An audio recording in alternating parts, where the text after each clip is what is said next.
A nuestra audiencia en vivo y a todos los que nos están viendo en línea. Estamos transmitiendo el debate en vivo por el programa de Elemento Latino en Facebook y YouTube, así como en la plataforma de YouTube de Oregon Legacy. Hemos estado teniendo algunos problemas técnicos, pero teníamos en un momento 12,000 personas conectadas. 12,000 people were connected in Oregon Legacy. So we're having some difficulties, but we're trying to fix that. Y bueno, para comenzar esta noche, es una importante oportunidad para escuchar directamente a nuestros candidatos sobre su visión para Portland y cómo planear abordar los problemas que enfrentan nuestra ciudad. Portland es un punto crítico y esperamos escuchar ideas claras y reflexivas sobre cómo avanzar. Quiero agradecer a Progreso Latino por elaborar las preguntas para este debate. El debate cubrirá varios temas clave y pediremos a todos que se mantengan el respeto y centren en los temas. Nuestro objetivo es tener una discusión productiva e informativa para todos. Candidatos sean concisos y directos en sus respuestas y a nuestra audiencia escuchen con atención y reflexión sobre lo que cada candidato tiene que decir mientras consideramos el futuro de Portland.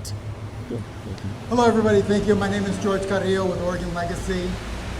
We're very happy to be here today. As you can hear the background noise from the street, we're in the heart of Portland today. I want to remind everybody though, today is 9/11. I think we can all remember what happened on that day. I was in my barracks and my life changed forever that day.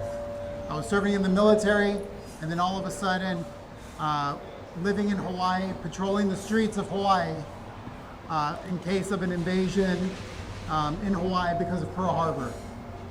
And it's those brave men and women that I want to be able to recognize, and also our firefighters and all of the loved ones that died during that time in the towers, the people that sacrificed their lives. We have to remember they're the ones that ran into a building that was collapsing. 2 buildings. We had people fighting on airplanes that were fighting to live.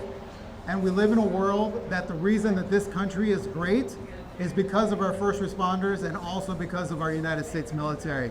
So let's never forget them. Let's never forget the sacrifice that they did for our country. And this reason here, we're here tonight, is to have this debate. And we can no longer be divided in our politics. Today is a debate where we're going to have 3 wonderful candidates talk about their platform. And we want to talk about the real issues. It's going to be a respectful conversation. We're going to keep them on track. We've had 12,000 viewers. I don't know how many we're at right now. We crashed the system because people out there care.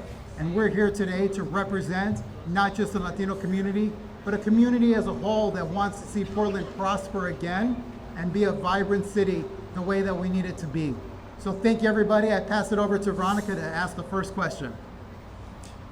Candidatos, cada uno de ustedes responderá a la siguiente pregunta.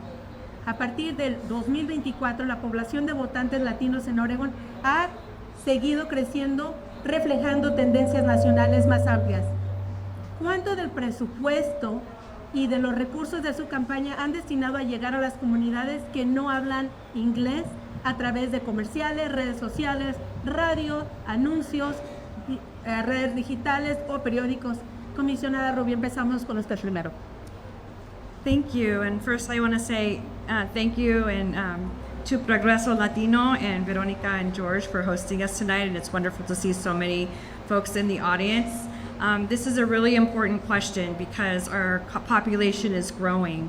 And in terms of our campaign's budget, what's really wonderful is that I have a very diverse and multicultural, not only staff, but volunteer base working for me, not only in my role as city commissioner, but also as a candidate. So while I don't know the exact number of the amount in my campaign, I can tell you that it is clearly a priority to me that I reach my own community. And as Latino Network Director in my previous role, I understood the real importance of making sure that we reach everyone in our community because we're often left out. And that's why at the city, I've always advocated to make sure that we have bilingual translation and accessible folks who actually speak our languages to reach out to us, as well as making sure to advocate in my first year for the bilingual pay differential to make sure that folks who work at the city get actually paid for their skills that they're using in their jobs to reach further into the community. So it's an important value. It's in my campaign, and it's also in the work that I do, and I'm glad that it's there. Okay. Mr. Wilson. Thank you for the question. Good evening, everybody, and thank you to Progreso Latino for this opportunity. The question's a great question to begin with, because in preparing for this debate, it forced our campaign to take a hard look on what are we doing to reach the Latino voter. 10% of Portland is a Latino voter, an important and growing block of voters.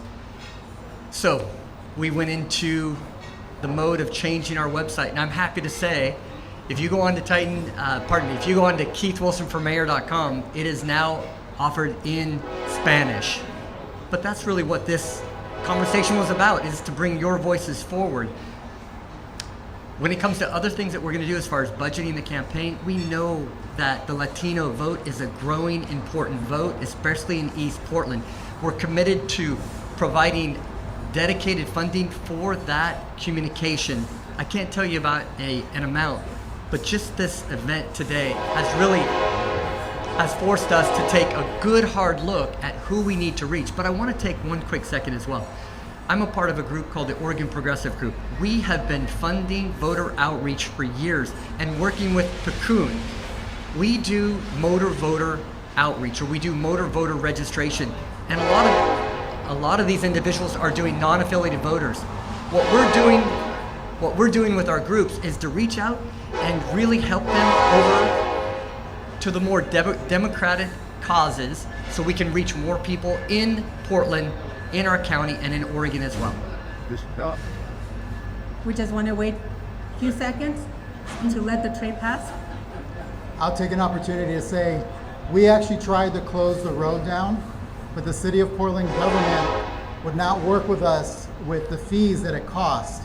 We didn't have the funding for it, and so it was close to $2,000 to be able to close the streets, and the mayor and mayor's office was not willing to work with us. Also, as the But I think we can go ahead and move on. All right. Buenos noches a todos. I want to thank Progreso for hosting today. And like every family birthday I have ever been to, we are on Latino time. So, mis abuelas eran de México. La primera lengua de mi padre es español. Mi esposa nació en Venezuela. Su madre es de Ecuador. Por las venas de mis hijos corre sangre latina. Needless to say, outreach to the Latino community is essential in this campaign. Our campaign is a website fully translated by a fluent speaker, reviewed by a native speaker. Spanish ads digitally have already been run out. We're going to do hundreds of calls in Spanish, much as like I did in my last campaign in 2022. And we expect to start a voter registration program. I believe it's already started for Spanish speakers in the city of Portland.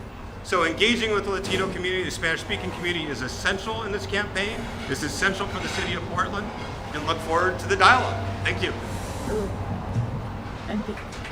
I'd like to remind the audience to please not clap during this time. There'll be an opportunity at the end to clap for all the candidates. So we're going to go to our second round, which is around housing. Mr. Wilson, you have this question. Mr. Wilson, Portland has approximately 6,300 homeless individuals, including 2,500 who urgently need residential mental health services, a need that could cost an estimated $650 million to address. While you have pledged to end homelessness within your first year as mayor with a budget of $20 million, how do you plan to meet the complex needs of those requiring intensive mental health housing within this budget? Thank you for asking that. So the note, George, you had said that we have 6,300 homeless, correct? But the real numbers are much higher than that. Just in the unsheltered homeless souls, the 20 or so that we see 100 yards from here, it's 5,394. The humanitarian crisis is so much bigger than just 6,300. And yes, mental health is a huge issue with that. But it's not just mental health. It's medical issues. It's addiction issues. It's all wrapped up into these individuals that are living in tents on the side of our roads. But the first level of care is bringing them inside and providing a safe night's rest where we don't allow them to be out in unsafe, unsanitary, and dangerous conditions. And then, George, we find out, was it survival mode that they were experiencing that manifests and looks just like a behavioral health issue? When you have 5,000 people living on the street, not knowing where they're going to eat, not knowing where they're going to sleep, are they going to be attacked that night? It starts to look like mental health, and you can understand how your mental acuity is going to be affected. Once we bring them in and stabilize those individuals, like all the cities in the nation, other than a few on the West Coast, then we stabilize them, and then we determine what needs do they have. If it's a ride home, they're better served with their families. If it's a high acuity mental health, we're adding resources all the time. We know when we help care for people at night and provide that basic nighttime care, we stabilize them. Now you said, are we going to end unsheltered homelessness in that first year? And the answer is yes, because we know other cities have achieved that goal, and that same blueprint that they have in other nations, in other cities, those officials are working with me to help care for our community in Portland.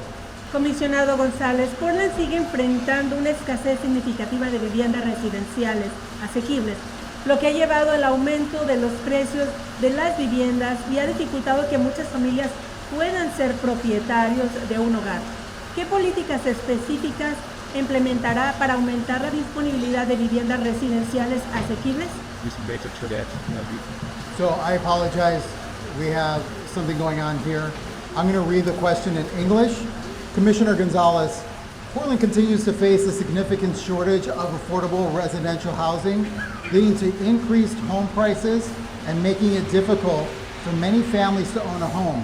What specific policies will you implement to increase the availability of affordable residential housing? Thank you for the question. So our single biggest gap in the generation of housing in our region is the failure really of the market to finance in Portland's current standing. There are a number of reasons for those, some of which are outside the city of Portland's control. But one of the pieces that has gone relatively well in recent years is the building of federally subsidized housing in the region, including through our Portland housing bond. What is failing miserably is a generation of market housing in recent years. There are a number of causes of that. I'm going to hit at some of the biggest levers we can pull in the city of Portland. First of all, we have a state law that requires permits to be reviewed in 120 days. When someone goes in the city of Portland right now, they have to sign a waiver for that of that state law. That's wrong. And as your next mayor, I'll put an end to that. We've got to hold ourselves accountable as a city to get permits through the system. Two, we have approaching 30 bureaus. Often that requires 28 sign-offs to get a permit through the city of Portland. We've got to streamline that and get it down either by service area or to logically consolidate the approval process to 4 or 5 primary sign-offs. We have gone through some permit unification in the city. I think that's going to help it. Last but not least, we need to look really closely at the subsidies we're providing and is it the right mix. That includes what we're doing through our TIF districts, that includes our affordable housing set aside, because we are not generating enough affordable or market rate housing or mid housing. That impacts every Portlander, regardless of income level, and we need a dramatic shift. Last but not least, your mayor needs to be a champion and attract capital to the city of Portland. With those signals, I think we can change the story. Okay, we're moving on to the next question. I apologize, we're still having technical difficulties here on screen. Commissioner Rubio, the rising cost of rental properties in Portland is making it increasingly difficult for residents, especially young professionals and low-income families. How will you increase rental units and drive the price of rent down? Thank you for the question. So it's no secret that we have a housing shortage in the city of Portland, and You know, I very much supported the governor's clarion call to all of the state to produce more housing units because we're facing a drastic shortage. We're already behind, and over the next 20 years, we're going to have to produce 120,000 new units of housing just to keep pace, and we're already behind. But at the heart of that, is suffering like those folks that actually are working people and working families. So we do need to do everything we can to build housing up all along the continuum. We need affordable housing, and the city definitely is focusing on that. We do also need middle housing and workforce housing so that people can afford to live and work in the city that they want to be in and don't have to drive so far for work or school every day. When I ran Latino Network, a nonprofit in town, so many times as we grew, as our staff grew, a lot of our staff had to actually live outside of the city of Portland because they couldn't afford to live here, and they were driving in from Beaverton or Salem or Gresham. So that part needs to change. We do have some levers, and my colleague mentioned a few of them that I brought to council. The first one was just today. It was a TIF report. And what TIF is, it's a tax investment finance mechanism that the cities use to create districts. And we, over the last year, worked really hard with the community and key stakeholders to develop key districts in the city, 6 of them, from downtown Portland all the way to the east side. And these very clearly identified districts collect revenue that we can then reinvest in housing. We can then reinvest in local businesses and the economy and infrastructure. So this is a critical tool that we will be able to use at the city. Vamos a la ronda 3, Public Safety, Seguridad Pública. Comisionado González, dado los desafíos significativos que enfrenta Portland con el crimen organizado, como la trata de personas, la distribución ilegal de fentanilo y la actividad de pandillas, ¿qué estrategias específicas implementará para combatir eficazmente estos problemas y mejorar la seguridad pública? So I'm going to repeat the question. Commissioner Gonzalez, given the significant challenges Portland face with organized crime such as human trafficking, illegal fentanyl distribution, and gang activity, what specific strategies will you implement to effectively combat these issues and enhance public safety? Todas la gente de Portland necesitan una ciudad segura y limpia. As with respect to strategies to deploy on public safety in these difficult cartels and organized crime. 1, we need 1,000 police officers in the city of Portland. We once had that number at a much smaller population. We got to grow our police force. 2, we need to reestablish both our community and business watch. This allows at the grassroots level, at the neighborhood level, at the business level, empowering our locals in our neighborhoods to take their safety to a certain extent in their own hands and to be proactive. 3, we know the substantial number of women are being trafficked in the tents and tarps on our streets. We know that there's substantial criminal behaviors engaged on our streets. Our police officers see it every single day. It's one of the reasons I stopped the distribution of tents and tarps by the city of Portland, that I stopped distribution of drug kits by city outreach workers. We have to be very direct on some of the very negative behaviors that are being generated in many of our encampments.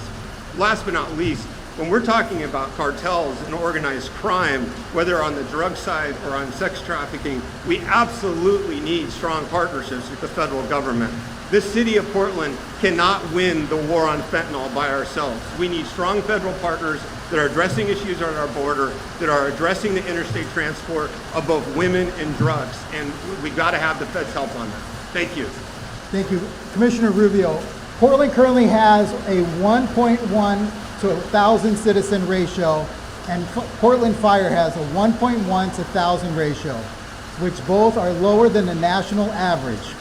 Given this disparity and ongoing concern about public safety, how do you plan to support both bureaus? Thank you for the question. So it is no secret that in our community, we have a problem with people feeling safe right now. and everybody deserves to feel safe in our community. And thank you. And one thing about the city of Portland, our number one one of our biggest responsibilities, I would say, is ensuring the public safety of our city and our residents.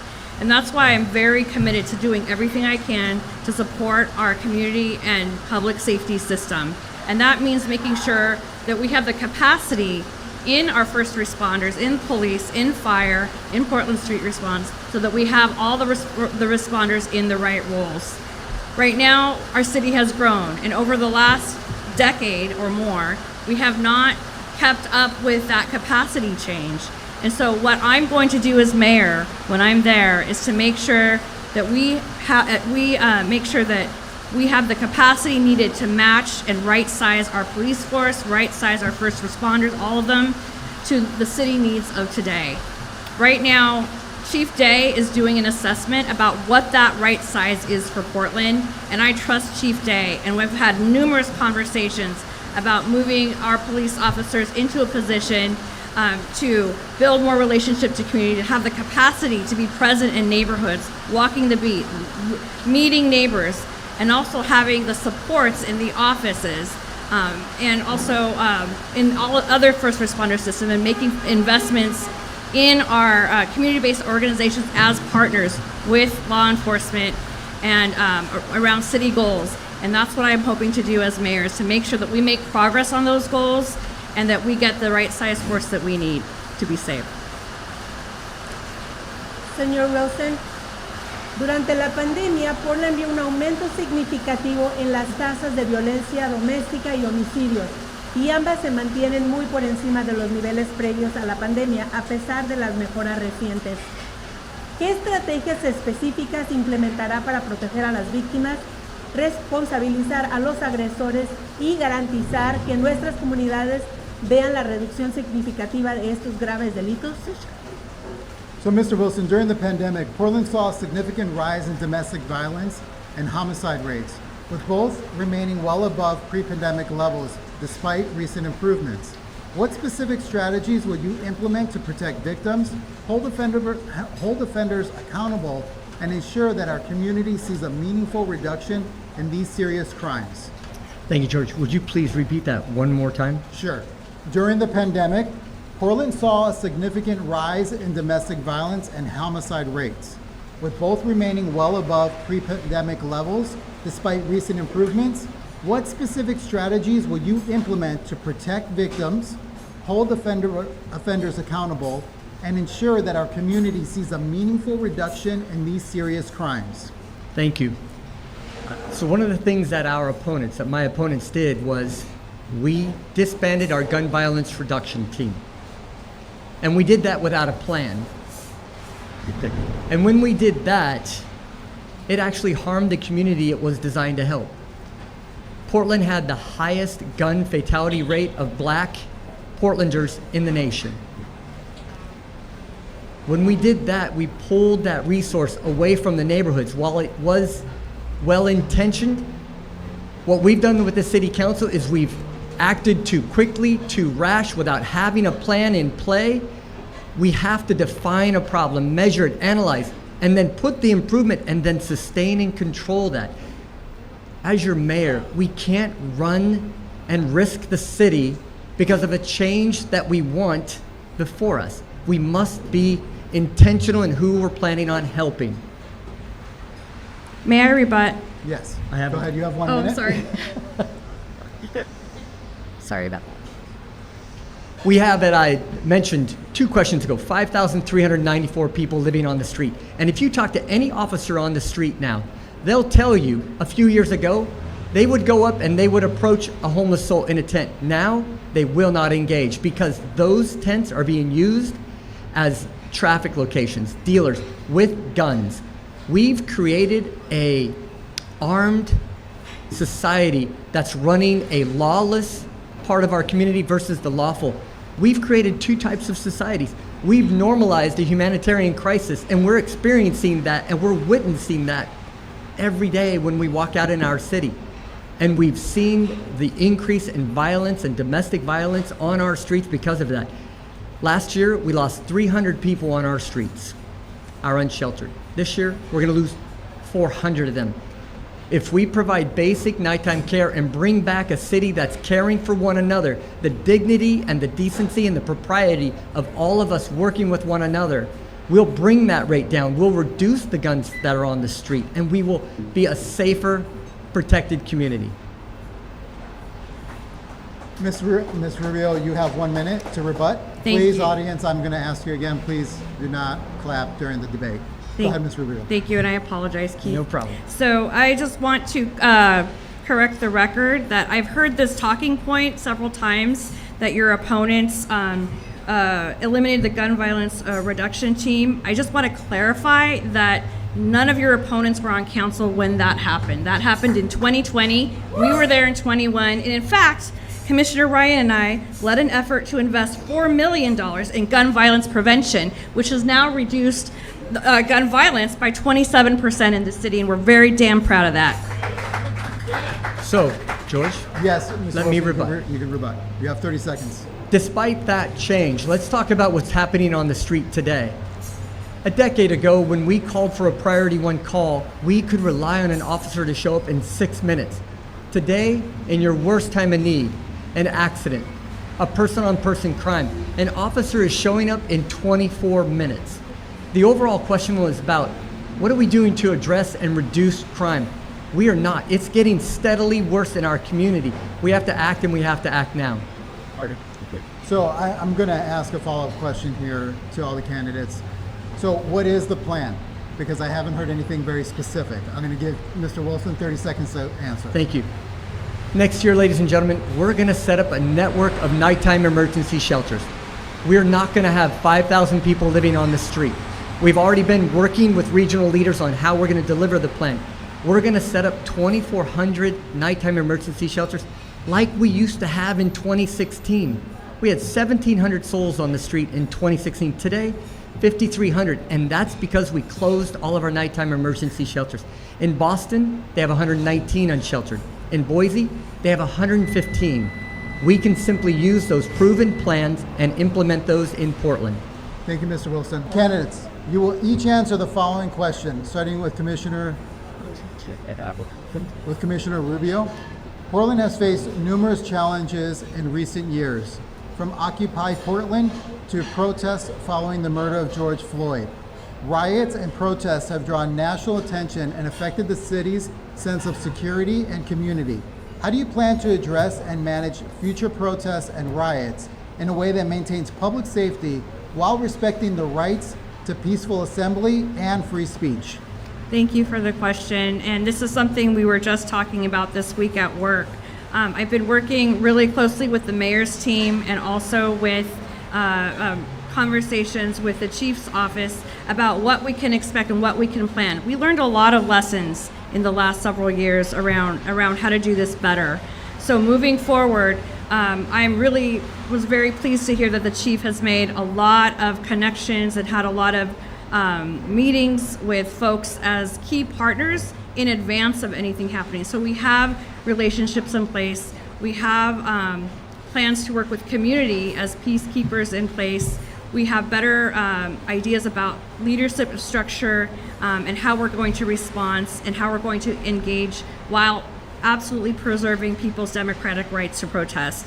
So that's very key in this, is maintaining that careful balance, but very important balance of safety and security for everyone involved. And also what's very promising as well is that right now in development is a new business alert system around things that are happening in the community that's hopefully going to be up and running very soon. So more on that, and stay tuned for an announcement about that. So I do have a follow-up question for you, Ms. Rubio. Would you allow the police to arrest individuals that are committing crimes on the streets when people are trying to do a peaceful, lawful assembly? Well, when people are peaceful and lawful, then they're peaceful and lawful. If people are breaking the law, there has to be consequences for breaking the law, and that's the bottom line. Thank you. We're going to go to Mr. Wilson. The same question is to you. Okay. So would you like me to repeat the question? No, I got it. Thank you so much, Veronica. Thank you, George. To be clear, I support protests. It's democratic. When it veers into violence, it's undemocratic.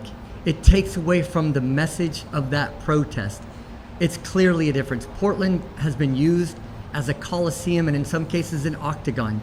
That is not what Portland is about. I firmly support the Constitution and our right to protest, but not when gangs or groups go into our stores and create terror, break glass, destroy property. It doesn't help anybody's message. I'll clearly make sure that we recognize the difference between the two. Same question as a follow-up for you. Will you allow the Portland Police Department to arrest people that are committing a crime? If they're committing a crime, that is what their mandate is. Yes. Thank you. Same question to you, Mr. Well, Gonzalez. let's reiterate some baseline. We have to have 1,000 police officers in the city of Portland. That is an absolute minimum for our city to address this long term, whether we're talking everyday crime or political violence. Why is that so important? One, you got to have some tactical advantage for police officers when you're dealing with large crowds that are engaging in criminal behavior. You have to have, it's a numbers game. Two, police officers, when they're outmanned, when they're outnumbered, this is when we get the worst incidences of police officers stepping over the line. And we saw it in 2020, outnumbered, night in, day out, and it leads to stressed out police officers who sometimes make mistakes. So it's important to protect First Amendment rights, adequately supporting our police so they're adequately staffed. Second, a central component to a regional response to political violence is our mutual aid network. These are commitments with Clackamas County, Washington County, that if there is, and we should all plan for it, unfortunately, civil unrest on election night this year, Portland police have to consolidate downtown. That is a simple truth. We'll get some help from Multnomah County sheriffs, but then what happens in East Portland and in West Portland? We're going to be dependent on these sheriff's offices in adjoining counties to help support us. And we've had a really rocky road with these mutual aid networks because of the perception that our DA would not protect police officers supporting. We think that's changing. I've been supporting Chief Day in reestablishing these networks. I think it's very, very important that we lean in on that again, so our Portland police are not outnumbered at the rates they were in 2020 on election night. I do want to emphasize, I've been endorsed by all 3 DAs in the region that will be in place in 2025. It is essential that we are walking hand in hand with Washington County, Clackamas County, and Multnomah County on these tough issues. Also, we are going to bring some vandalism code as some minimum sentencing for those to engage in window breaking or spray painting. Last but not least, we cannot acquiesce in political violence. The rhetoric needs to change. Thank you. Thank you, Ms. Gonzalez. One quick, yes, go ahead. Mr. Wilson, you have 1 minute. Pardon me, did you have a follow-up on that? No, go ahead. Okay. Yep. So my opponent says it's a numbers game. So let's talk about numbers. Our officers are absolutely overburdened. We have to reduce the burden on our officers. It's not just about adding police officers, which we must do. Our officers in the city of Portland spend half of their arrest time arresting unsheltered homelessness. We're trying to arrest our way out of a humanitarian crisis with our police force. There is no business with our police being in there. There is no business why anybody is living on Portland streets. Here's what happens around other nations. When you end unsheltered homelessness, provide basic nighttime care, that arrest rate goes down to 2%. Let me repeat that. 2% if you're living in a shelter versus 50%. Imagine that. By just caring for our community, we actually care for everybody in the community instead of using our officers to arrest the same individuals over and over again. We actually can use them to respond in our times of need. Yes, we need more police, but they need to be used efficiently as well. And what officer wants to spend their time arresting an unsheltered soul? Thank you very much, Mr. Wilson. One quick follow-up question for all the candidates. This is just a yes or no. Do you support to defund the police? We'll start with Mr. Gonzalez. Absolutely not. I mean, it was historic failure. Just a yes or no. Thank you very much. Mr. Wilson? No. No. Ms. Rubio? No. Okay, thank you very much. Let's move on to the next question. Senor Wilson, los residentes de Portland enfrentan algunas de las facturas combinadas de agua y alcantarillado más altas del país, con un promedio mensual de aproximadamente $121.68 por hogar. Portland también enfrenta desafíos y oportunidades únicos, como la innovadora iniciativa One Water, inversiones significativas en la infraestructura verde y la necesidad urgente de abordar la infraestructura envejecida. ¿Cómo planea equilibrar estos factores para asegurar que los servicios de agua y alcantarillado sigan siendo asequibles, sostenibles y confiables para todos los residentes de Portland? Did you get that, Mr. Wilson? No, I'm just kidding. Okay, so Mr. Wilson, Portland residents face some of the highest combined water and sewer bills in the nation, with the average monthly household bill reaching approximately $121.68. Portland also faces unique challenges and opportunities, including the Innovation One Water Initiative, significant investments in green infrastructure, and the pressing need to address aging infrastructure. How do you plan to balance these factors to ensure that water and sewer services remain affordable, sustainable, and reliable for all Portland residents? So I know that water bill personally, and you're right, it keeps going up. We had a project to upgrade our water filtration system, and the first quote was $300 million. This mission overcreep now has a new filtration plant with new infrastructure closing in on $3 billion. That sort of waste would put any small business out of business. In turn, because our water rates are so high, our partnerships with other municipalities have plummeted. Tualatin has pulled out of our water agreement, which raises all of our rates because we're unable to defer or use that revenue to lower our cost. Gresham has pulled out now. They're building their own wells because our cost of water in Oregon, which is an abundant resource, is pricing us out of our homes because of water and sewer. We have to take a good hard look at that existing system and the infrastructure that we currently have and try and bring that rate down for all ratepayers, because when you add that to all the other tax burdens that we've added to the household in this last 4 or 5 years, we're paying New York City taxes and utilities without getting New York City resources or benefits. We have to bring that into line. Thank you, Mr. Wilson. So next, Commissioner González. Over the last 2 years, Portland has invested over $300 million in infrastructure and development projects. However, surety bonds often create barriers for small construction firms trying to participate in government contracts. With the growing demand in infrastructure and housing in Portland, how do you plan to address these bonding challenges to ensure that small companies can effectively compete for these essential projects? Yeah, it's a great question for our contractors out there, many of them minority owned, who simply can't compete because of this compliance requirement. A couple things we can look at. Bond caps, that's been a challenge. Increasing those to broaden the pie who can participate here.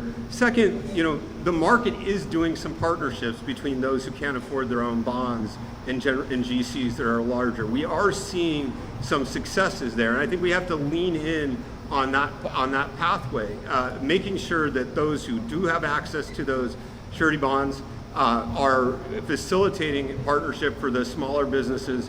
And again, we have sometimes controversially, but we have really centered increasing minority ownership of firms that are doing contracts on city projects. We report on it as a part of accepting bids every single time now, and this is a part of that equation. Traditionally marginalized contractors, but still facing some of these compliance obligations, working in tandem with general contractors to have greater capacity. I think the last one here that we need to think really creatively about is, I really want to reposition Prosper in this approach to economic development. It's tried to do a million things for a million people. And I think we can look creatively at some of the funding opportunities there in Prosper. Can this help general contractors that participate, particularly in some of our sizable contracts in the city of Portland? That's great. Ms. Rubio, I'd like to ask you, since you're over Prosper Portland currently, what do you think of the comments from your colleague, Mr. González? I think that Prosper has done a really pivotal job of moving away from what was a history of displacement and gentrification. So for the time that, for the last set of years, it needed to move. It needed to do work to repair trust in community, particularly communities of color. We have a lot of wonderful, amazing urban development that came as a result of Prosper Portland. It was PDC over in the past years. So those are some good stories to tell about Portland. What the downside of that is that a lot of our communities, a lot of Latino businesses, a lot of Latino communities, Black communities, other communities of color were left behind in those. So they had to do the work, careful work over the next year to repair those relationships, to build trust, to reinvest in entrepreneurs and small businesses in BIPOC communities, and that's what they've done. I think that you will hear from some of my opponents that are also my colleagues that they need to move away from equity and get back to business. But I think that we can do both. We're in New Portland. We're all over. We're business owners too. Thank you, Ms. Rubio. Mr. Wilson, I'll give you an opportunity. I'll give you 30 seconds if you want to say anything. Oh, certainly. That's great. No, it's time to turn the chapter, and Prosper Portland has the right mission for the future. The Portland Development Commission, I mean, if you live in North Portland, I've got roadways, I've got railways. We did so much to North Portland to compromise our future. Look at what we're doing with Prosper now. We have 3 urban renewal areas on the west side. Great. We've always invested in downtown and east side. We now have 3 urban renewal areas east of 82nd Avenue. We're finally starting to invest on the east side. This time, we can do it with an equity lens without displacing those communities, but actually having them at the table. Your time's up. Can I Thank go you. 30 seconds on this? Go ahead, Mr. Yeah, I Gonzalez. mean, Prosper Portland used to be an incredibly successful economic development engine in the city of Portland, generating thousands of family wage jobs. It has moved away from that in the last 15 years, and that has had dramatic economic effect. Commissioner Rubio is right about some of the history of urban renewal. We have to acknowledge that. But facing the crisis our downtown is facing the economic crisis our city is facing, we have to redeploy our Prosper Portland in a more strategic way. Comisionada Rubio, dado los problemas continuos de la congestión de tráfico, el acceso limitado al transporte público y el estado envejecido de nuestras carreteras y puentes, ¿cómo planea darle prioridad y utilizar la inversión de más de $100 millones del Departamento de Transporte de Portland para mejorar de manera efectiva la infraestructura del transporte de la ciudad?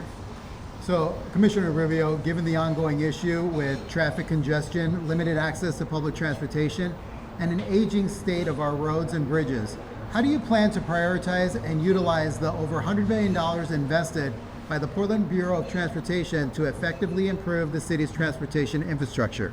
Thank you for the question. And I'm going to take a little bit of my time and answer some of the previous question, which is I absolutely agree with the comments up here that PDC did the job that it did, some good, some not so great history. Prosper did a great job up to this point, and it's a time for us to pivot and see what's new and what's next. But we can do both things, and that's why I led and oversaw the plan for Advanced Portland, which is Prosper's new plan for the next 5 years. It's an economic development plan that has a framework that's really setting the course for what we can each do from the city perspective, along with our partners in the community and the business sector. So that's very promising, and I think it gives us a good grounding moving forward. Now back to the other question about transportation. It's no secret that transportation has dwindling resource, and it is hugely dependent on the general fund. And with the gas tax, that we're reliant on the gas tax for that continued revenue and to continue upgrading all the infrastructure, we definitely don't have enough. All you have to do is look around at the roads right now. We have potholes, we don't have sidewalks everywhere, we have crumbling infrastructure. So we have to look to the state and partnering with the state about how we find new revenue sources. Because in a world where we're moving away from fossil fuels, we need to figure out how we're gonna get the priorities we need met. And what that's going to take is us really taking a good look at the budget and having to make hard choices in these next set of years until we figure out that new revenue source. Thank you, Mr. So we're going to move on to the next round. This is on health and public services. So, Commissioner Gonzalez, many neighborhoods in Portland, especially in lower income areas, are classified as food deserts. where access to fresh, healthy food is limited. Are you aware of these neighborhoods, and what specific initiatives will you support, and how will you manage to increase access to nutritious foods in these areas? Yeah, great question. Very familiar with these food deserts. We see them all over East Portland. The further east you go, the more you see. Furthermore, we're driving away retailers and grocery stores in this space by a combination of factors. One, store theft went through the roof. This on low margin businesses like groceries, this has real impacts. And we've got to confront that more effectively as a community, taking very seriously property crimes against grocery stores. Two, we've seen, and this gets back to the economic redevelopment discussion, which I think is rich and we need to continue to make space for. When Prosper was building big projects, or responsible for them, it's not just housing they were generating. It wasn't just infrastructure. It was all of these places, including social infrastructure, grocery stores that are so essential to our community. And we got really focused with things like we're going to build affordable housing, which is federally subsidized for a lot of Prosper's dollars, but building big projects brings grocery stores. And so I think the combination of addressing violence, property crimes in our community much more aggressively, supporting police, getting a new DA who starts January 1, taking those crimes seriously is a factor. Second is thinking big on projects, including what we're going to do in our TIF districts, a number of which are in East Portland, to get grocery stores built. And last but not least, we're still trying to understand the impact of the corporate surcharge on a lot of these retailers, like the Walmarts of the world. There is some dispute as to whether that's really affecting their bottom line, but the bottom line is we impose a new tax on them, and we are seeing a number of them leave East Portland. And Latinos shop at Walmart too. We all do. And so it affects us all. Leave it at that. Thank you. La siguiente pregunta es para la comisionada Rubio. Portland enfrenta actualmente una significativa escasez de instalaciones de salud conductual y de personal médico, lo que está afectando gravemente el acceso a los servicios de emergencia, así como a la atención hospitalaria y ambulatoria. ¿Qué estrategias específicas implementará para ampliar el acceso a estos servicios de salud críticos y garantizar que todos los residentes reciban atención adecuada y a tiempo? So, Commissioner Rubio, Portland is currently facing a significant shortage of behavioral health care facilities and medical staff, which is severely impacting access to emergency services, inpatient and outpatient care. What specific strategies will you implement to expand access to these critical healthcare services and ensure that all residents receive timely and adequate care? Thanks for the question. This is one of the biggest challenges of recent time. We do not have working real system around behavioral health and also addiction treatment, and we're seeing it in real time happening out and playing out in our streets and in Portland. And so the city, as you know, in our jurisdiction, we don't have authority specifically over those things. We have to rely on our partners at the county and also at the state, and to some degree the federal government as well. But what we do have is leverage of our voice and our legislative agenda. And we do have leverage in terms of some of the projects that are now we're having to think differently because those systems are failing. It's falling more and more on the city's lap to deal with.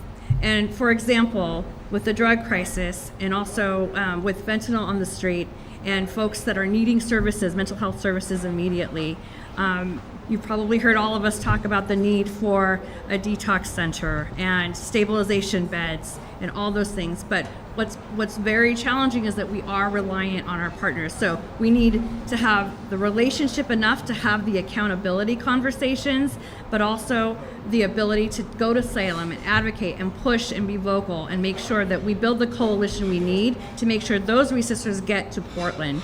Sometimes we're seen as the big city and that we could be taking resources away from other communities. That's why we need to do our best to build relationships so that we build a real awareness of what's happening here, because what happens in Portland does affect other parts of the city or the state.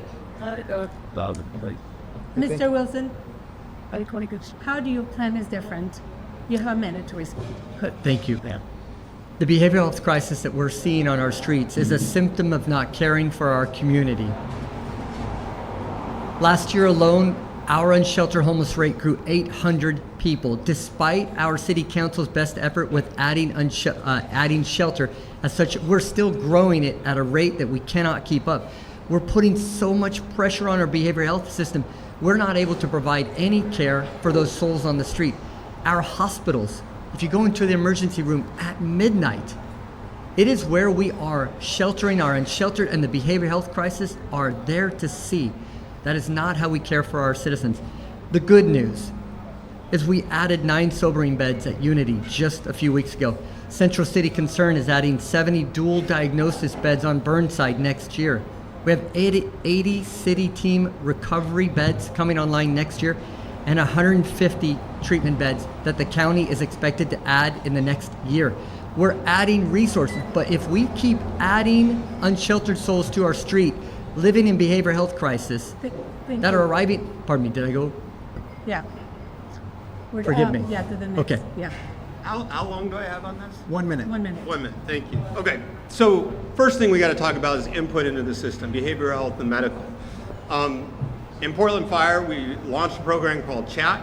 This is to get low acuity medical out of the system. So we've got to alleviate the system of the demand every which way we can. And so addressing both low acuity and high acuity is important. We've had some success with that in Chat program. Second, we intervened very directly in my office in how we're responding to overdoses and the addiction crisis on the streets of Portland. Your Portland Fire Bureau is on the bleeding edge of this every single day. First thing we did was roll out a pilot for alternative ambulance responses to overdoses. And you can read a lot about it online, but basically it's rationalizing the amount of resources that are going to overdoses in our community. One example, 300 overdoses just in Station 1. We alleviated that. Second, we're doing addiction services treatment on the streets of Portland. Last, I led the fight to increase the number of ambulances on the street of Portland and working that through with Multnomah County. Very happy to see the success there. Do I have 30 more seconds? You have 30 more seconds. I apologize. All right. Mr. Wilson, we're going to give you 30 more seconds too. There was an error. You still have 30 seconds left. So the other aspect that is important is getting people out of an environment that's surrounding them with these hard drugs. I led the citywide ban on outdoor drug use. It was part of the fight at the state legislature to undo Measure 110. It is essential. We cannot continue to be putting people in an environment surrounded by these toxins. Thank you. Mr. Wilson, please, 30 more seconds you have if you want to continue. Oh, yeah, that's great. So Mr. González said that we need chat and fire. So let's talk about what their calls are. 80% of fire callouts are for an unsheltered homeless issue. I spent time at Engine 23 with that station for the whole day. Went through our plan to end unsheltered homelessness. Going through their day, one of the officers was just released from a 30-day inpatient PTSD. The vicarious harm that our officers, our firefighters are experiencing is real. One officer said he doesn't have hope in Portland anymore. Can I rebut? Thank you, Mr. Wilson. Go ahead. You have 30 seconds. I'm glad Keith went to a fire station. I've been to all 31 in the city of Portland. It has informed my policies in this area. You put an addict or a criminal in shelter, they're still an addict or a criminal. They will still tax the system. Shelter alone, as important as it is not going to solve someone's behavioral health or medical needs or criminal behaviors overnight. It's a false promise, and it's overly shallow. Thank you. Go ahead. Yeah. So my response would be, if we don't want them in this place, we have to create a better place. We're leaving people on the street in Portland. We have one department handing out tents while another department is sweeping. What sort of rational approach in any civil society in our world will you find that other than a few cities on the West Coast? There is no excuse whatsoever to leave our neighbors on the street. We've got to do better. If providing basic nighttime care can assist, then we must do that, but we can't leave our neighbors on the street anymore. Thank you, Mr. Wilson. Ms. Rubio, would you like to say anything? Well, I will just say that to some degree, I agree with Keith. Slightly different. I don't think that we have any quick fixes to this answer. I don't think tent bans work. They just move homeless people under bridges or under other unsafe areas that we're trying to get people away from.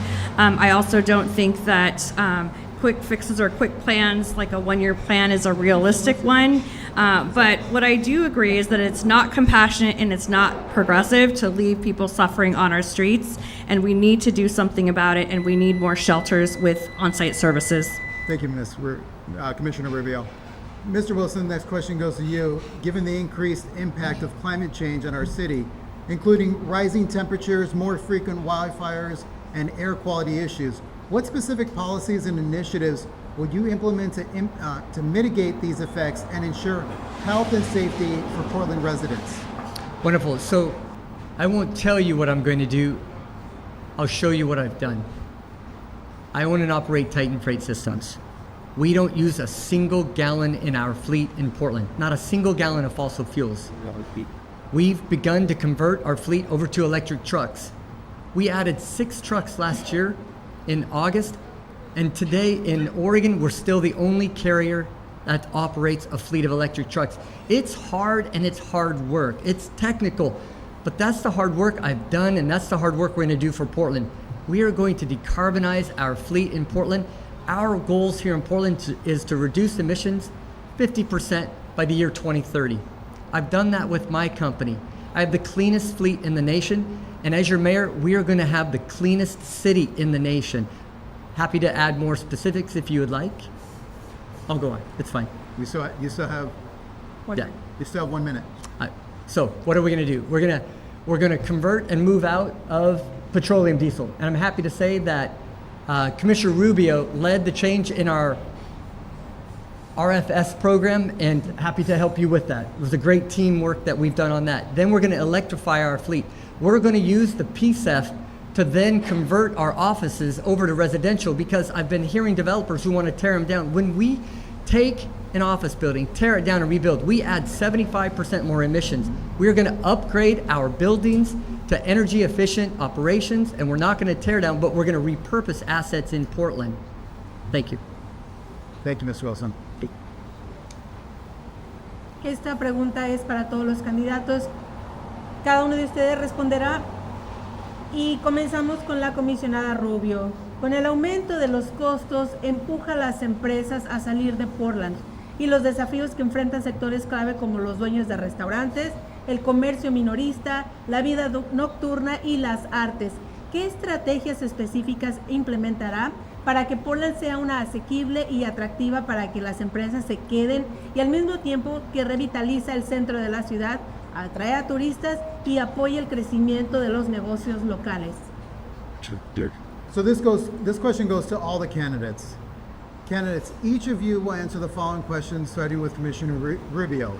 With rising costs driving businesses out of Portland and challenges facing key sectors like hospitals, retail, nightlife, and the arts, what specific strategies will you implement to make Portland more affordable and attractive for businesses to stay, while also revitalizing downtown, attracting tourists, and supporting the growth of the local economy? Thank you for the question. And we all want a thriving downtown, and we know more than anyone right now, that all of us know, that we're experiencing an economic slump in the city, and right now we're also experiencing a micro recession in Portland. And so what we need to be doing is turning every lever that we have as a city to incent businesses, incent tourists back to Portland. But it all starts with safety. We need to make sure that people feel safe in our city, and we already talked about that, so I won't rehash that, but that is a baseline. But we also have to change the narrative. We have to stop talking about all the problems and actually do things. We need to start putting things into action, more activation, more support for small businesses. That's why I was really proud of my work to create one of the first tax incentives in the country, really, for small businesses who decided to stay in Portland and renew their leases in the downtown core. And we have several businesses that had taken that opportunity. It's not enough, but it's a start. So we're now actively looking for other ways that we can do that. We also know that a lot of our businesses suffered during the pandemic and also in this slump of a recovery. And so we need to think about ways that we can incent more foot traffic. We can support our small businesses, and especially now as we are experiencing more and more extreme weather events in the city. When a pipe freezes or breaks, or it's too hot to start your ovens up at your restaurant, your business closes and shuts down for the entire day and maybe even the entire week. And those are like real jobs and real revenue that's coming in that supports families and the businesses. So we need to start thinking about creating a reserve fund for those tough times as well. We also need activations. And this summer we did many activations, and this winter we did the Winter Lights Festival and others. So we need to create more opportunities for things like that. Thank you, Commissioner. Mr. Wilson? Thank you very much. How do we revive our downtown, or how do we incent small businesses to say Portland is the place I'm going to start my dream? It starts with ensuring that the businesses that we have stay, and that the businesses that we have survive and can thrive. And I want everybody to know, these are not nameless, faceless businesses. You know, we hear about Starbucks and Target and Walmart moving out. But here's what happened just in the last week. We heard that US Bank is moving out. They once were a small business. They were with us for 100 years, and now they're moving out of our downtown core. John Blumenauer, the son of Earl Blumenauer, is moving out of the downtown core. The Joinery did not renew their lease and they're moving out. Fuego, a place that I used to get my burritos, 12 food carts closing this month. Lisa Schroeder at Mother's Bistro, is struggling to hold on because she's losing tens of thousands every month. I'm not going to talk to you about hope until we do the simple blocking and tackling of restoring safety to our downtown core. You know, here's the thing. I'm going to talk about ending unsheltered homelessness and caring for people on the street and bringing them inside, because when somebody lives in a quarter of a building and a real estate agent has to walk over them to show a tenant, a prospective tenant in Portland, it is not the way to close a deal. And that's what our real estate agents are doing every day. We need to care for those individuals, get them into basic nighttime care, and then step back. When we restore cleanliness and safety, we will welcome an influx of investment and jobs and families back to Portland. But we've got a hard year ahead of us, and I'm not going to discount the hard work we have to do next year, and I'm looking for that help from you. Thank you very much. Thank you. Mr. Gonzalez, you have 2 minutes, same question. So there are a number of components we talk about the cost for downtown businesses and the overall environment. All businesses are spending more on private security, on fences, on protecting their business because of crime rampant in our community. That is a fact, that is a reality. So every investment we make in public safety is alleviating some of that pain for our downtown businesses. Second, when we talk about the cost, not just to operate in the city of Portland, to actually build, to put in tenant improvements, to change the use of a space, we've got to look long and hard at what we call system development charges and the cost of infrastructure that developers and builders have to put in. Anytime they actually get to the point where they have financing and want to build in the city of Portland, we have made it cost prohibitive to do so many projects in the city of Portland by adding one fee on top of another. It's part of the reason we need to be creative and thinking about not just Prosper Portland and what we're doing in our TIF districts, but holistically, some of the SDC waivers we have, how do we expand those, including for commercial development? That's on the cost side. More generally, how do we attract people to downtown Portland? We have to emphasize the creation of a place that people want to be again. That is partially cleanliness, that is partially safety, but we have to double down on large, attractive venues. That includes, yes, talking about baseball. That's the future of performing arts. These are all essential to creating social effervescence, attracting people in to stay in our hotels, to eat in our restaurants. You can't do one without the other. You've got to do the fundamentals, and you've also got to make the big things that attract people into the city. Thank you. Thank you. Can I Ms. rebut? Go ahead. You It's have 1 not minute. directly at him, but I want to add a little bit more onto my, so I'll use ahead, my you have 1 minute to Okay. So I was very remiss in 3 things that I think are really critically important also for revitalizing downtown, the downtown core. We need catalytic development, and those things are happening. OMSI is going to happen. Montgomery Park's going to happen. Hopefully baseball will happen, and also other kinds of development. We also need to look at office to housing conversions, because post-pandemic, the work world has changed, we like it or not, and we have to find new uses for those buildings. And so that's why I led an effort to create incentives for developers to have reduced SDCs, as well as making some small seismic change requirement changes, so that developers of certain kinds of buildings can transform these buildings into housing in the downtown. I think that is going to be part of the future. Third thing, we need to reinvest and really truly build out our arts and culture sector. It is starving and it is underdeveloped, and it's time. Yes, go ahead. George, so I agree with Commissioner Rubio about office to residential conversions, but let's talk about how we're doing it.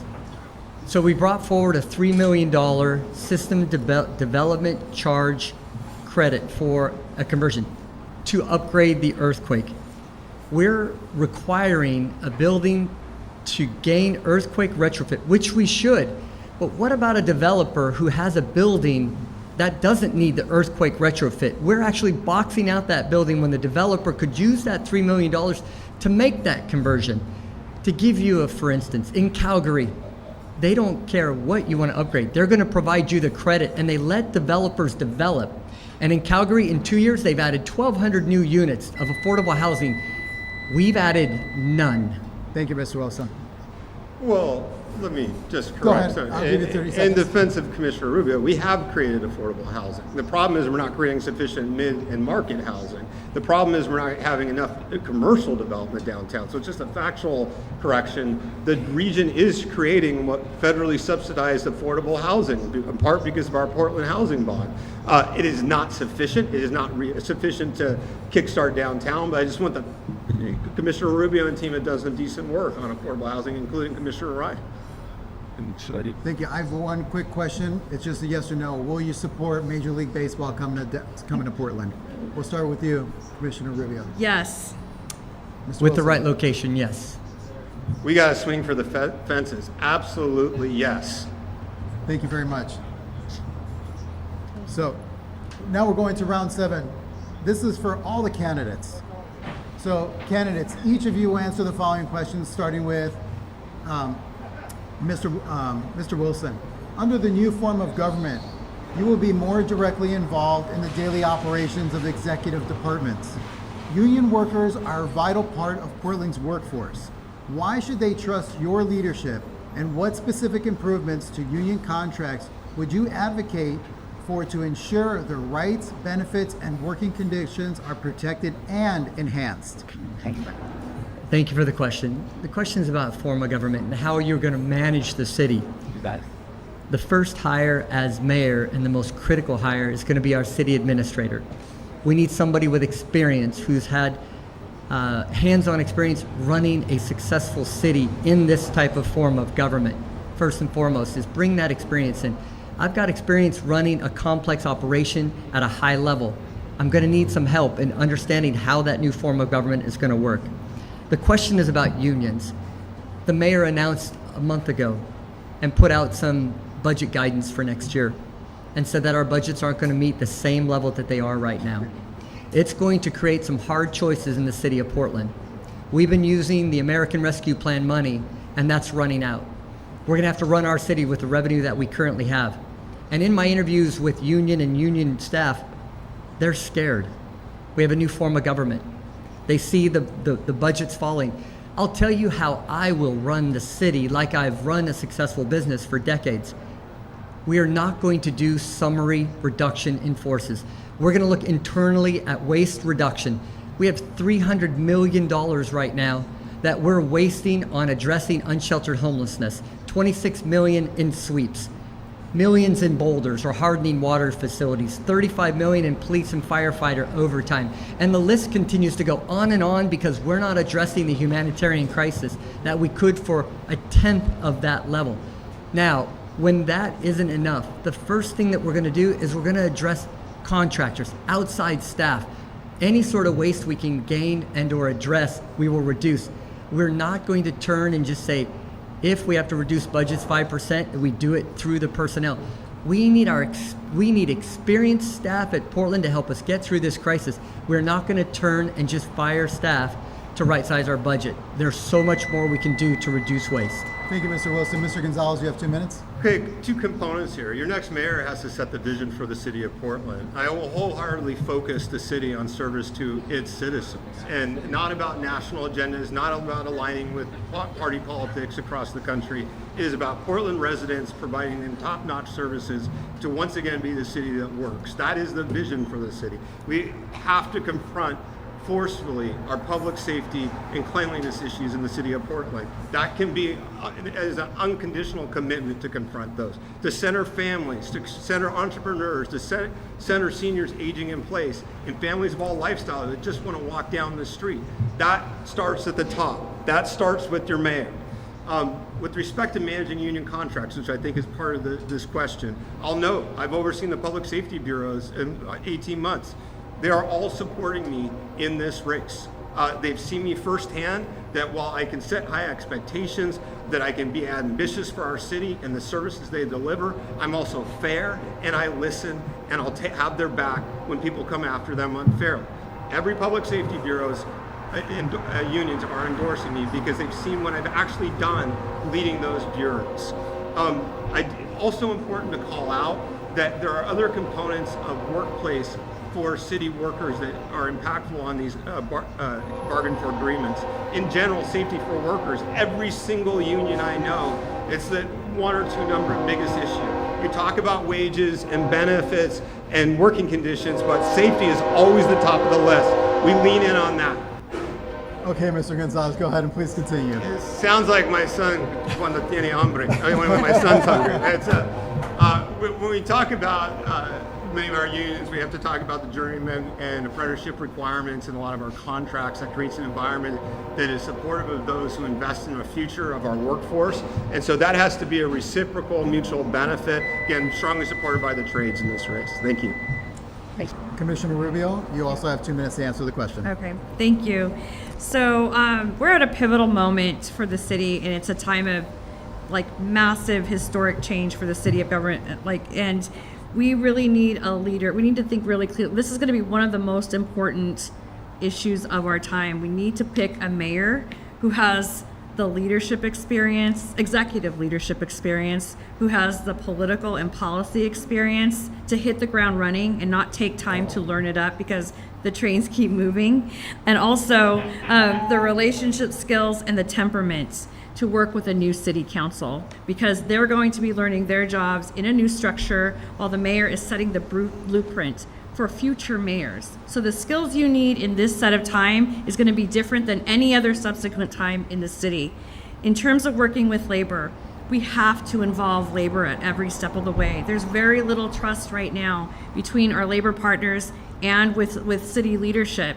And we have to change that directory. We have to set new labor tables. We have to revamp HR and make it more responsive to workers. And we have to set a vision for the city so that they feel a part of it and are included and have a say as well. One other thing that I think is really important to do is also to think about how we change our budget. And I know that sounds maybe wonky for this question, but it's, to me, having been on council for 3.5 years, by the time we finish one budget cycle, we're having to start up the budget again. And there's no time for reflection. There's no time for checking in with our very talented staff in our bureaus. And there's no time for figuring out what things we need to pivot on or what things are working and let's do more of that, or for good evaluation. There's also no time for real community engagement around budgeting so that we all understand the trade-offs, including our labor partners who should be looking at the same set of data that we are. So those are some very specific experiences. That's why we need someone experienced and who has the skills. And of all of my opponents, I'm the one that has the most skills.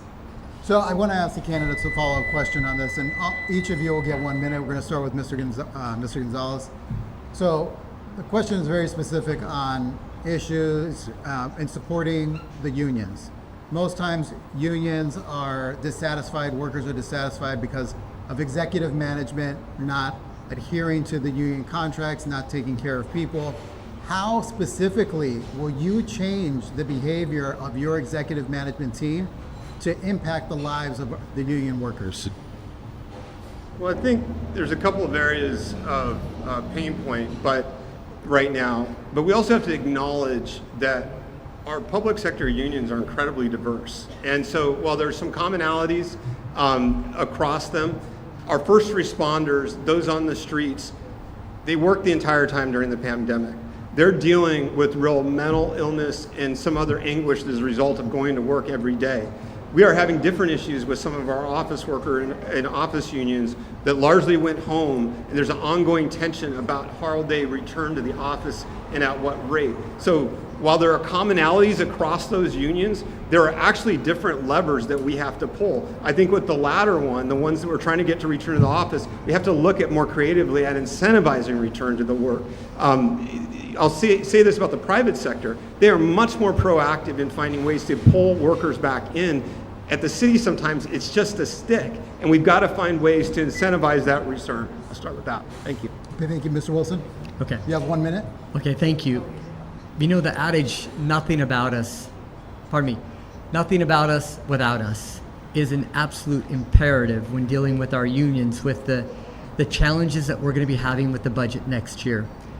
The relationship has to be fostered together. It's something I've done, and it's a hard-won lesson that I've had over life with experiences.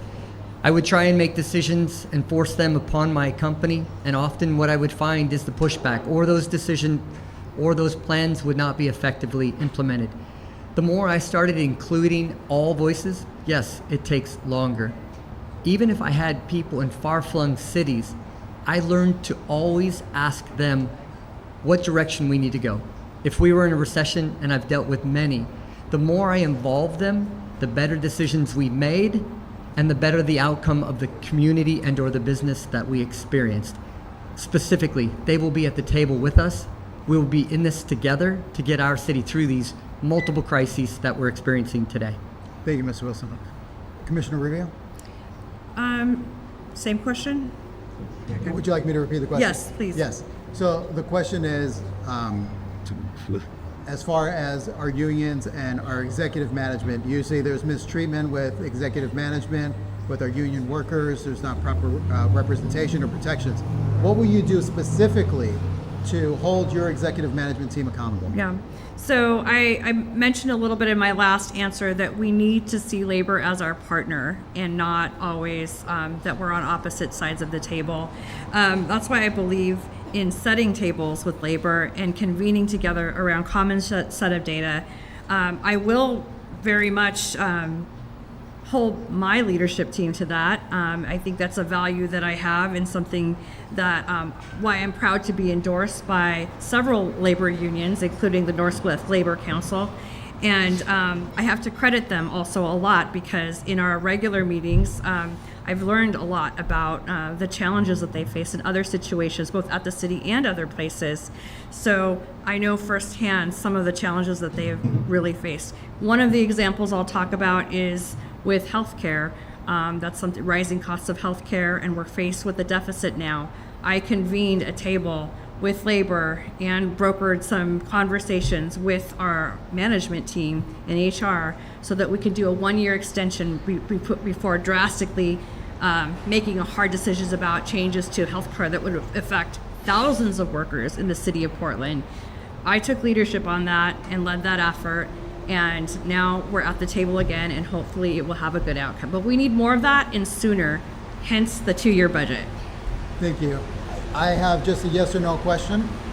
Will you continue to support telework for city employees? We'll start with you, Commissioner Rubio. I think that we're in a new era, so yes, with certain conditions, yes, the times have changed. Mr. Wilson, will you support telework, yes or no? Our city is in crisis. We're going to come back to the office. We're going to work together and build teams to address the multiple issues to get us through this city. So telework, yes or only no? if there's a necessary reason. No. Okay. Commissioner Rubio. Gonzalez. I'm sorry, Gonzalez, I apologize. We all look alike, right? As Latinos. That's right. The answer is it depends. First responders never could do telework. They've been working the entire time. And so your labor is the same way. So Thank you very much. So it depends, correct? It has to be, it depends. Okay, thank you very much. Well, candidates, we have come to the end of this debate, and now you will have 2 minutes each to provide you with the closing statement. So, Mr. Wilson, we will start with you. Thank you.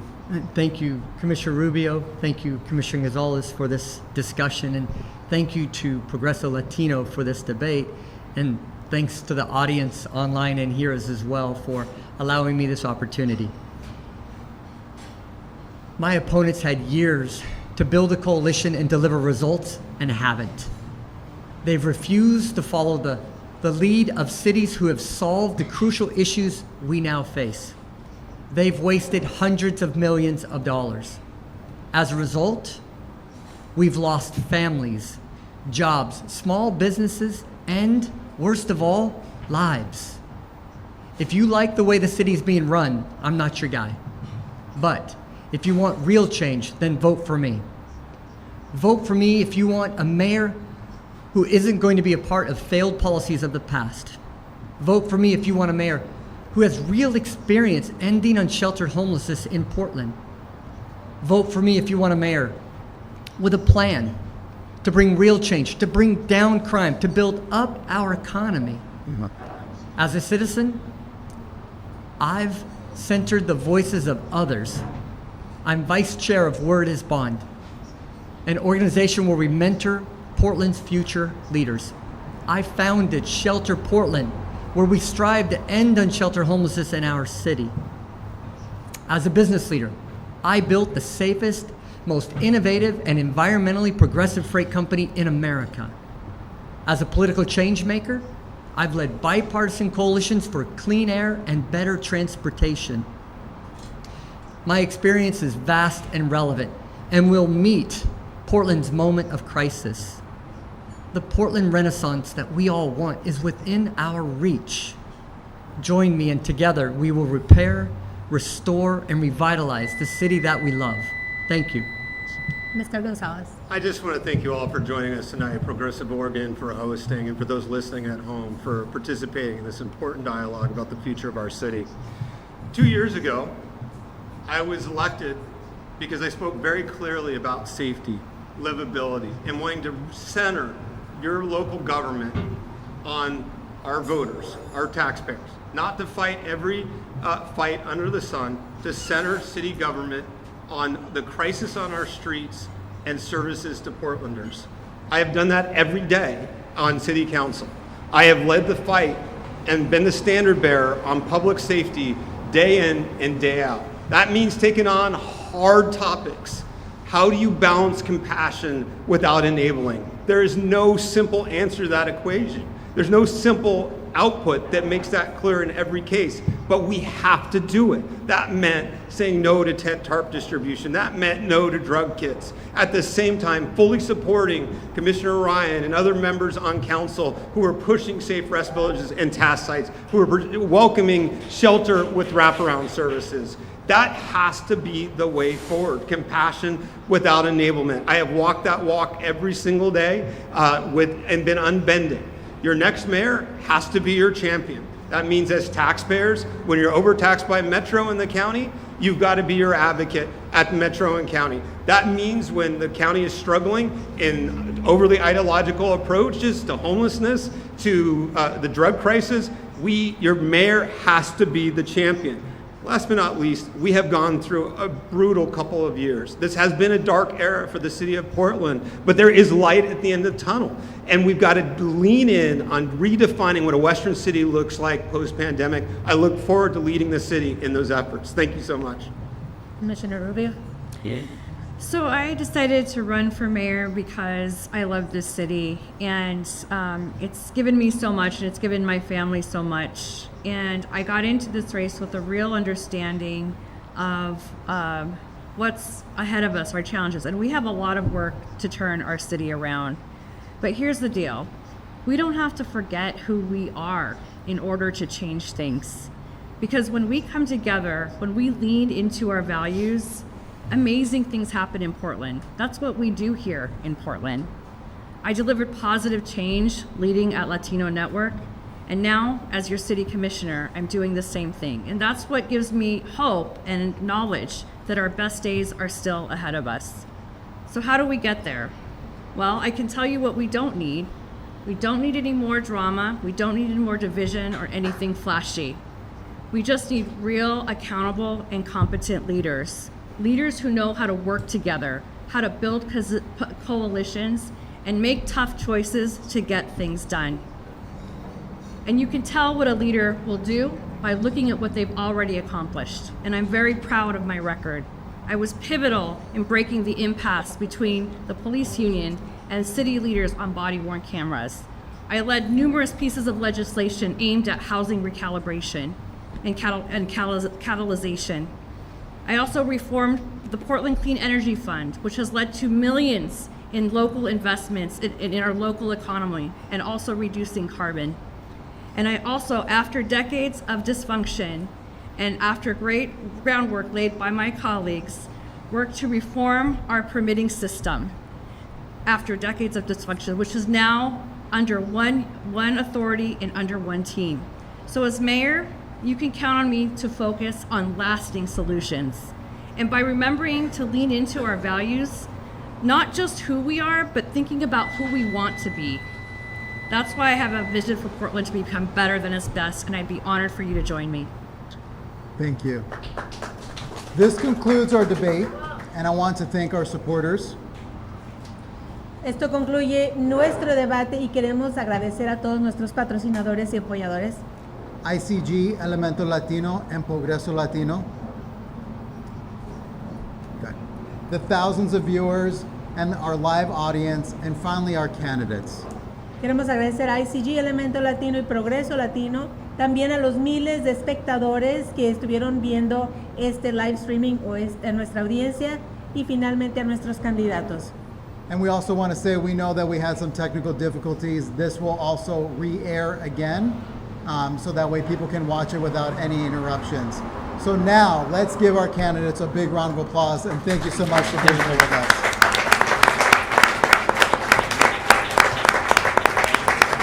Thank you.